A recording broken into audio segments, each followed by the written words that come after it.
Hey guys, Ben from KCT, aka Shakira's ex-boyfriend. So sorry about the noise, sorry about the wind. It's kind of shitty out here, but we're doing what we can do. Um, we're gonna go ahead and take a look at this live infield review here of the Atibal stock. It is their new ruggedized tactical stock that they've just come out with.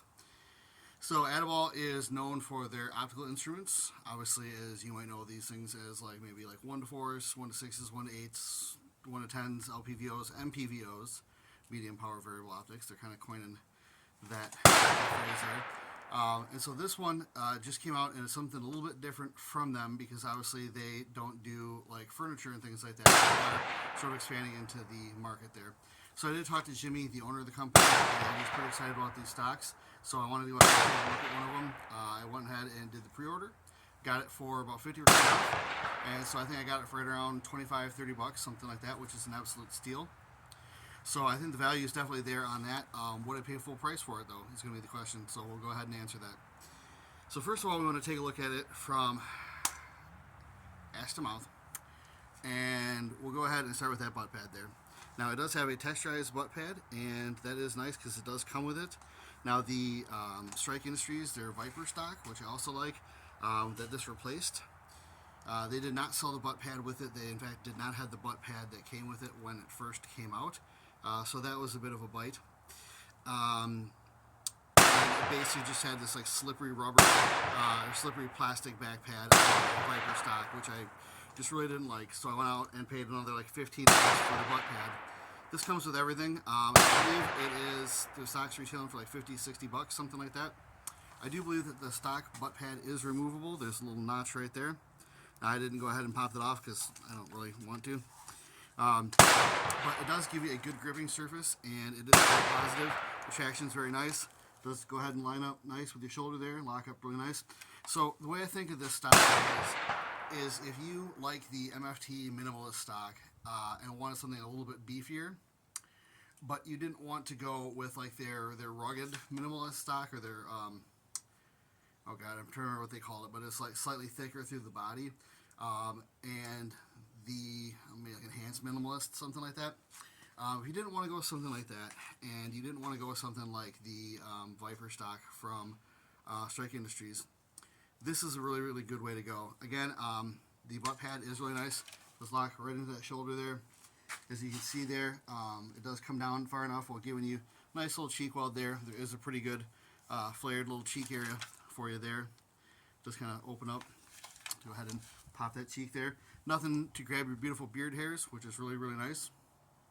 And there's no real seams to it. I mean, you can barely see down the top. Maybe there's a slight seam. But there's nothing like some of these stocks that come almost like pre-split, where you shoot and they kind of like start grabbing your shit. So I really like that. Back here we have a sling loop. Now this is designed for primarily like a cloth sling, like if you're going to use like just a regular those little end cap slings you can go ahead and put through and then run through like one of your little tri-glides there. It is not designed for something like a mash hook or a Magpul hook. It's just too wide for that. I'm not really sure why they did that, but they did. So it is something that you want to be aware of. If you are going to run a cloth sling through there, which I would like to do, I just have this set up right now just because I have some QDs laying around and I wanted to make it as versatile as possible. Plus this sling goes on a lot of different guns. But normally I would go ahead and just run a QD or a cloth loop through there around the side and then call it good. So there is that.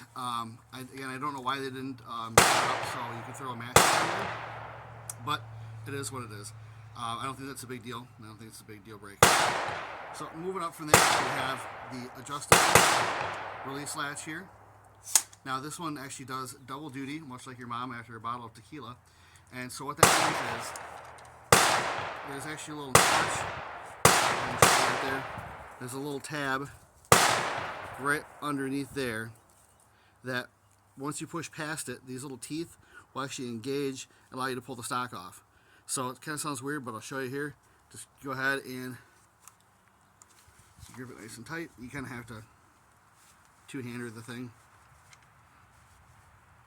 My tiny little wimpy arms can't even do it. There you go. So it'll pop right out.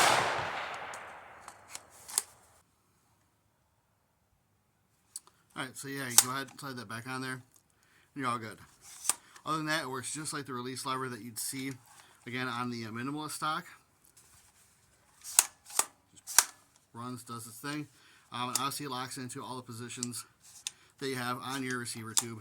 If you're sweet enough to have a couple of the V7 Weapon Systems 11, repeat them 11 position receiver extensions, you can go ahead and be a baller like that. If not, you can just be one of us poors and go ahead and run like a 6 position.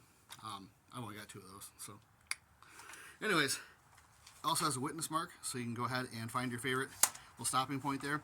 What I found too is on mine, because I paint all my stuff, there are little notches in the paint there where the stock will stop, and there's these little grabby bits on the inside that will actually kind of notch the paint, and that'll kind of let me know too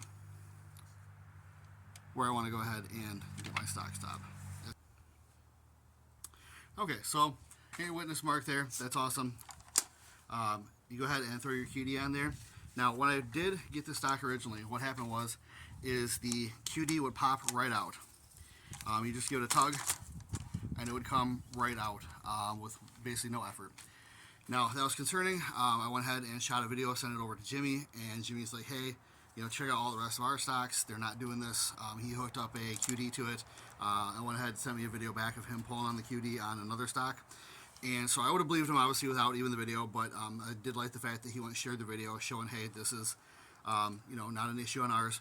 One of the things I was concerned about is that if I was getting one of the early release copies, if they were going to have issues with the production models, or if they'd ordered a bunch of stocks that are just slightly out of tolerance, and definitely wanted to let him know that before these things start really hitting the market. So what I ended up doing actually was taking a Dremel, and this sounds really bubba as hell, but just removing a small layer, and it could have even been the paint that I used, although I've never seen it on another stock, and just removed a tiny bit of material around the QD socket there, and then it was able to go ahead and work just like a normal QD. As you can see there, it's a little bit shiny. That's where I removed the material and the paint. Again, I wanted to chalk it up to it just being the paint because I didn't put a QD on there until after I painted it. But now, works just fine. So, no big issues there. But it was something to note that it did happen to me. If for whatever reason, if you paint yours, maybe that's something you'll run into. Maybe not. Anyways, so that is pretty much all it is from the technical standpoint. It's very, very simple. You have your standard release. Works just like you'd expect. Now, although the release is not shielded, it doesn't really need to be. As you can see that there's material that kind of comes out on all those different sides here that stop it from being bumped. I have yet to actually bump this release and have it pop open on me while I'm shooting. So I don't think that's a concern there. And there's a very, very strong spring as well in there that lets us go ahead and pop in and pop out with some effort there. Now, you'll notice too there's like no wobble on this thing. Like if I'm shaking this, like the whole gun is shaking. This isn't the stock wobbling. So I really, really like the fact that they did that. They also made it so that it'll clear the QD there. If you go ahead and rotate that. Now mine kind of doesn't. If you look, mine's actually bent out of spec. So don't worry about that. But yeah, it will let you go ahead and rotate that through. Just for me, I would have wished that there was a captive QD on there. Just like sort of like I have up here on the front. For some reason, I just like them to sort of stay in a specific position. However, I have never had a problem with this thing sort of unlocking or moving in a way that I don't want it to. It usually just stays just like that. So no big deal there. Anyways, yeah, it's been really, really stable for shooting. Really, really like it. Went ahead and got this gun zeroed. Took about 15 rounds to go ahead and zero the irons, and then just threw the optic on there, slaved the optic to the irons. So we should be doing pretty good on that. But if you guys are interested in a stock like this, I would definitely go ahead and check them out. Atibal, it's just atibal.com, I believe, and go ahead and pick you one up. I do recommend this. This is something that I would have also paid full price for. I was actually planning on paying full price for it before Jimmy had them on 50% off. So yeah, I would definitely go ahead and pick one up if you're interested in it. If you like the minimalist stock, if you like the MFT stocks, and you like the way that they look and how light they are, and I can roll in some numbers too and see how this compares to a minimalist in terms of weight. It's pretty darn close though. Minimalist is obviously probably a little bit lighter just because it's got less material overall. but this is pretty pretty good. So we'll go ahead and show that next to this so you kind of see the size as well. Also, I will throw in a comparison with the Viper stock from Strike Industries so you can see what we're talking about there. We'll go ahead. Alrighty guys, so you can see here we have the three stocks laid out next to each other. I don't have the world famous drug dealer scale out to weigh them because it's probably dealing world famous drugs. So we'll just have to go and eyeball it as we do. So we have the Atibal, we have the Strike Industries, and we have the MFT, Minimalist. And they're going to be around the same price point. You're looking at about $50 for the Atibal.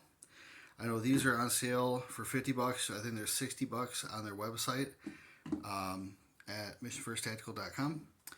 And the Strike Industries, once you put the butt pad on there, because it does not come with the rubberized butt pad, you're going to be looking at around the same price there too. So really it's a matter of preference. In order of weight, you're going to have the lightest here. Your second lightest is going to be the Strike. And the heaviest is going to be the Atibal. Although it's not going to be heavy by that much. It's basically the same weight as a Mo stock. So if you're familiar with the Magpul Mo stock, you're probably pretty familiar with the weight of this guy. So let's go ahead and take a look at the butt pads next to each other.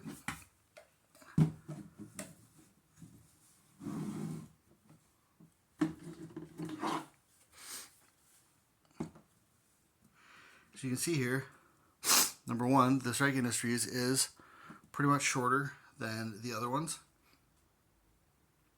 I'm sorry, the MFT is a little bit shorter than the other ones. The butt pad is a little bit longer, obviously, than the Strike Industries. The Mission First Tactical is looking pretty good there, but it's much wider, as you can see there. Go ahead and compare. There you go. You can see if we make them equal there, we get a little bit of extra on the Atibal. So, what do I think about the three of these? Personally, my favorite is, in fact, the Atibal. I do like it. I like the fact that you can go ahead and remove it and put it back on the gun without use of tools. For the for the MFT, you will need to basically stick a flathead screwdriver into this pin here and push it down. Take it off. The Strike Industries, you don't really need to. You can actually just pull that right off and take it on and off, which isn't a huge deal. And if you're a gear reviewer, you definitely are taking stuff on and off, so it kind of matters. If not, then don't worry about it. But I do like the fact that this is toolless, where this one you do have to go ahead and use a tool. This does fit very solid on all the buffer tubes I've tried, from standard mil-spec to the V7 Weapon Systems 11 position stock. It's all gravy there. This is also very tight. There's a little bit of wobble with the Strike Industries. Now, the Strike Industries does win out on their QD placement. I like the fact that they put them on the outside, so I can go ahead and run my sling on the outside on the stock, the inside on the front handguard, and so the rifle will not roll if it's just sitting on the sling. With these two, they're pretty much stuck with the QDs being right in the middle there, and that will allow the sling to roll when it's just attached to the stock like that.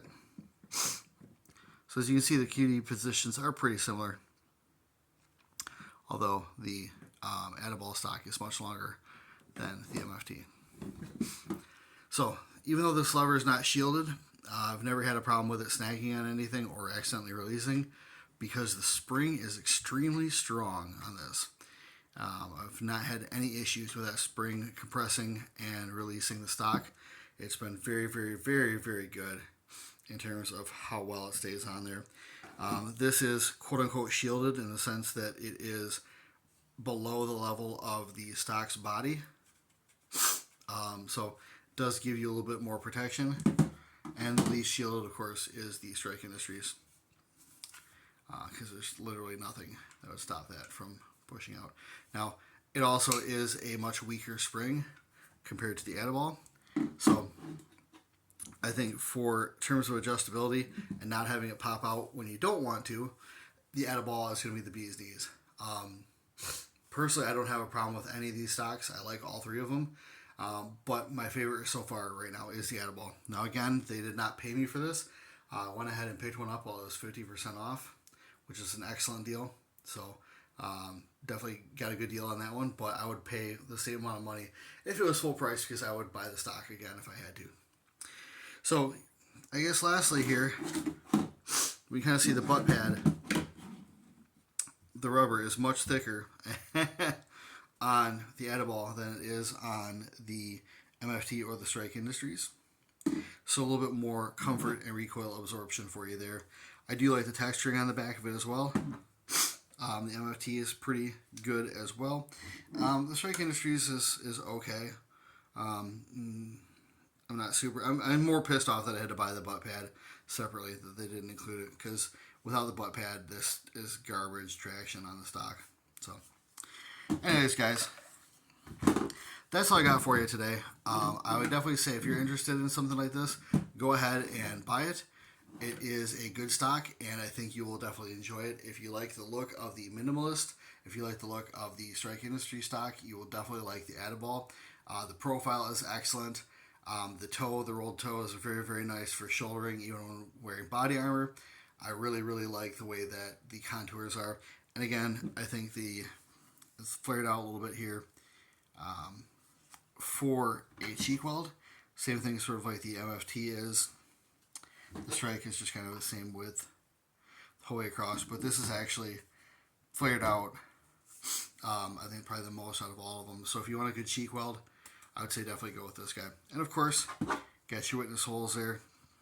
No witness on the Strike. Guys, that's all I got for you today. I don't want to keep rambling. Have a great rest of your day, and I'll have more for you later. See ya!